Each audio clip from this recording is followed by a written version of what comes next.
a very famous movie maker, writer, director, producer guy named Joss Whedon, who some of you know, was asked over and over and over again why in his movies he writes about strong women. What inspires you to write such strong female characters in your movies? And in this interview, he talked about all the different answers over the years that he gave, until finally he threw up his hands and he said, "Why is that even a question?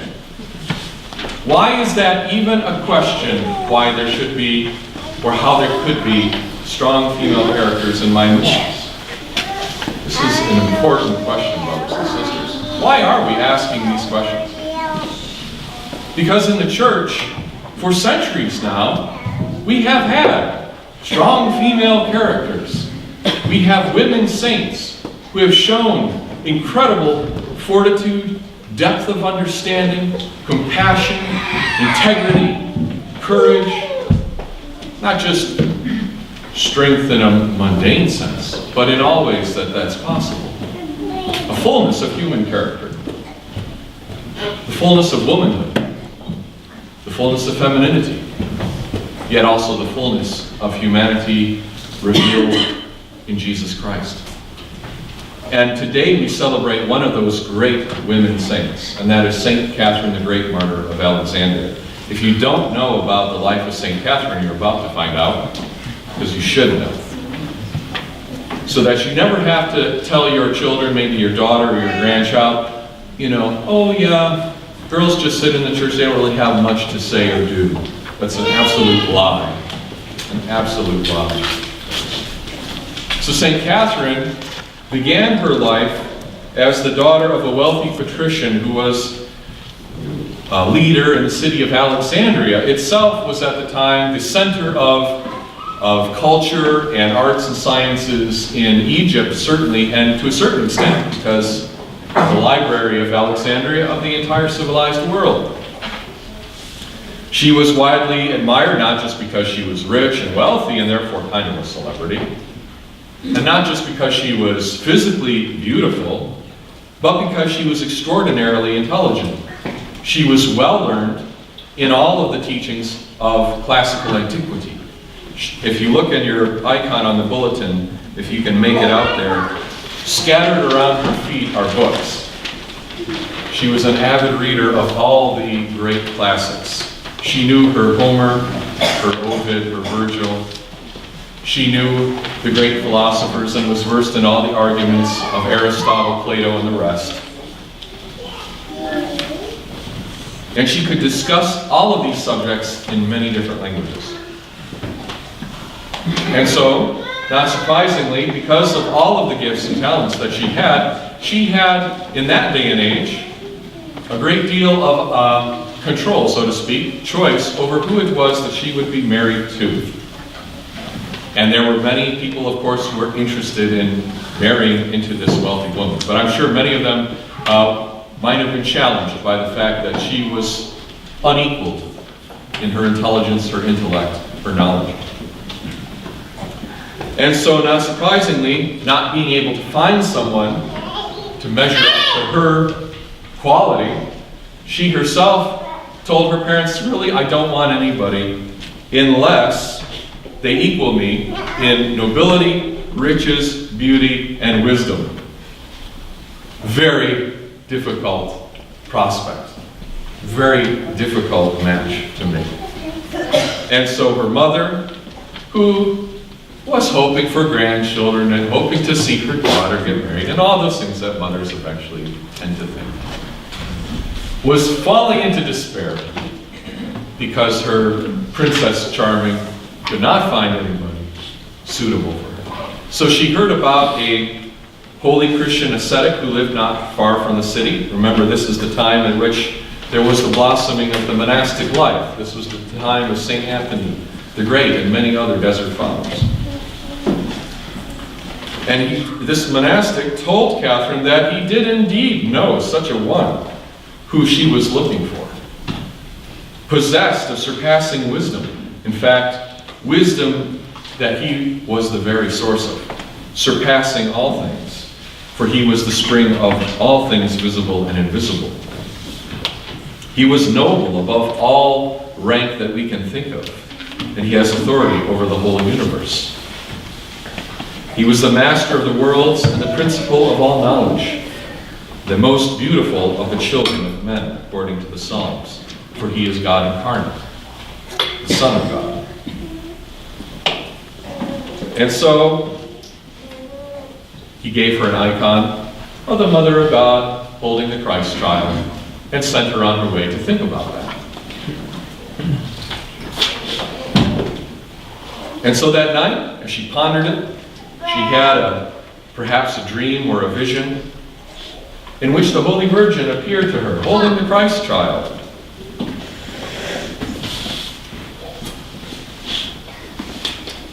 And the Christ child looked at her and turned away. Was not moved by her wisdom or her intelligence, was not moved by her nobility or her riches or her beauty, but rather said she was ugly and unclean, and that she should go away from her. And Katherine, grief-stricken, was in tears and did not mention it. Now, as I read this story last night at Vespers, and I got to this point, the training that I have received aptly through higher education in this country in postmodernism and in feminism started to kick in. And I thought, what is this, some kind of polemic against women? Why would Jesus Christ say such a mean thing? Why would he say ugly and kind of diminish the whole thing back to looks again? She doesn't need that, does she? Why should a woman have to worry about such things? But then I also have training in the gospel from seminary, another form of higher education. And I thought, it's not what it's about. It's not about physical beauty. In fact, he's recognizing that she had all these gifts, but that she still lacked one very precious, sacred thing. She lacked the grace of the Holy Spirit. She was still, for all of her wisdom and intelligence and wealth and nobility and beauty, she was still sold under sin, a human being trapped in the morass of this world, subject to pride and to vanity, to greed and to envy, to stubbornness, to all those things that make us hard to love and make us unable to love others. And so she went back to the monastic who instructed her in the mysteries of the faith and gave her a new birth in holy baptism. And then after that took place, she saw the vision again. And Christ said to his mother with joy, "Now I will accept her as my most pure bride, for she has become radiant and fair, rich and truly wise." And so in token and pledge of this heavenly betrothal, the Mother of God put a ring on the finger of the maiden and caused her to promise to take no other spouse upon earth. So to borrow maybe an outdated term nowadays, but one from the earlier days, Katherine was not yet fully self-actualized. She had not yet fully understood the fullness and the meaning of what it means to be a human being. Not just a woman, but a human being. And so in this coming to faith and coming to Christ, she was realizing that a woman needs a man like a fish needs a bicycle, but she does need Jesus Christ. She does need God. She does need a spiritual life to complete her, to make her full. And that no man on earth can ever do that for her. What happened next? She didn't become demure and throw away and burn all the books and dress in homely clothes and pretend to be somebody she was not. She didn't play at being a Christian. She went and she was herself, but all the way turned up with the volume. And so when the emperor came and said, "Hey, I am the emperor. If you want to show your loyalty to me, you must sacrifice to me as a living God. She came and she said, you know, you're my emperor, and I recognize that, and I acknowledge your authority. But you know what? I'm not going to sacrifice to you. You're not a living God. It's not right. Without any thought of her own safety. Totally stood up to the emperor.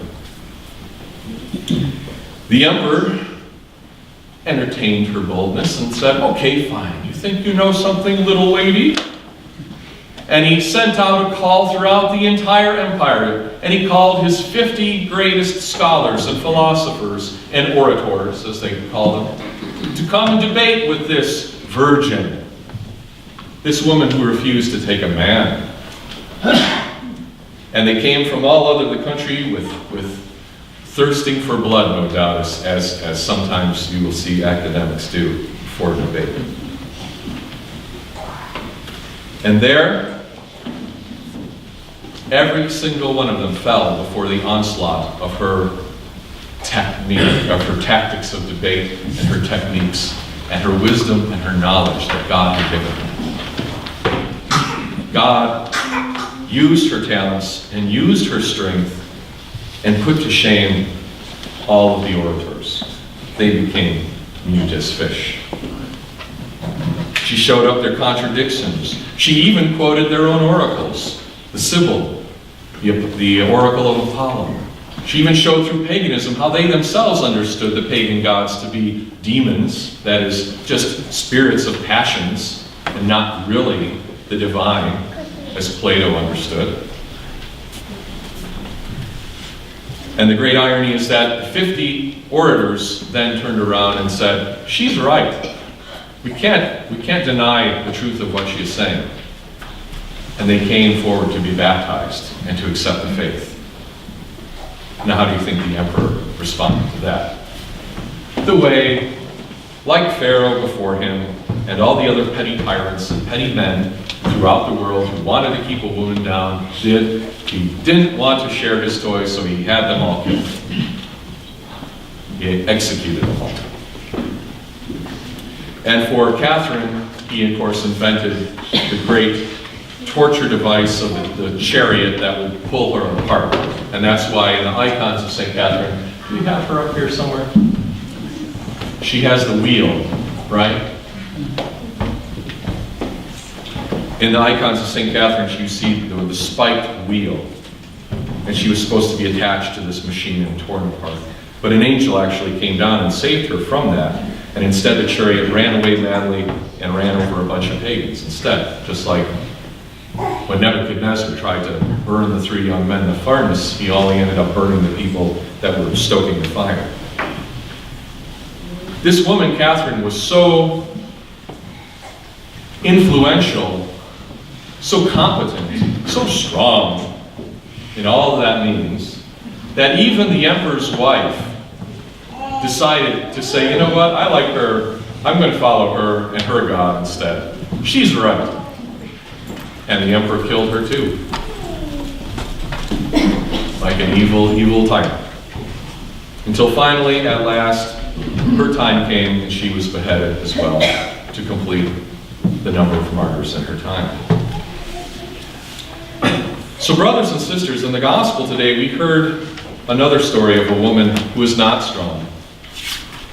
She had been subject to a spirit whom Christ himself identifies as Satan, and says that Satan bound her for 18 years such that she could not lift herself up. Christ brings freedom for women who are bound by Satan. And in the fallen world, women are bound by Satan. Women suffer the ravages of evil. Perhaps more so than men, because men are often the ones who are the victimizers, like this Emperor Maximin. If we really want to know what a Christian woman should look like and be like and sound like, well, she should be herself. That's the first answer. And if that means she's somebody like St. Catherine, strong all the way, then so be it. That's exactly who God made her to be. And Satan should never have the power to hold her down and keep her from fulfilling her purpose and her destiny that God has provided. So Christianity has long answered the question that Joss Whedon was asked. What's with the strong women characters? Because that's what God made you to be, women. And when Christ uses the term woman in the Bible, he's not using it pejoratively, but as a call. As a call to you. He's naming you in all of your strength, in all of your glory, to rise up and stop letting the devil bind you. Stop letting men tell you what you can and cannot do. Listen to God. He'll tell you what you really should and can do, which will be good for your salvation. Doesn't mean you do whatever you want, just like men shouldn't do whatever they want. Join the party. But this is the gospel. Freedom from slavery for all people, men and women alike. Freedom from fear, freedom from despair, freedom from sin, freedom from the slavery of our own reasonings and our own pride and arrogance. Let us follow the example of St. Katherine, the great martyr today and throughout the rest of our days. All of you are educated people. All of you have been given the opportunities that she had. What was something rare in her day is commonplace among you. You all know how to read. You all have had an education. You all have no excuse not to rise and be the women that God created you to be. Through the prayers of our Holy Mother, Katherine, Lord Jesus Christ, our God, have mercy on us and save us.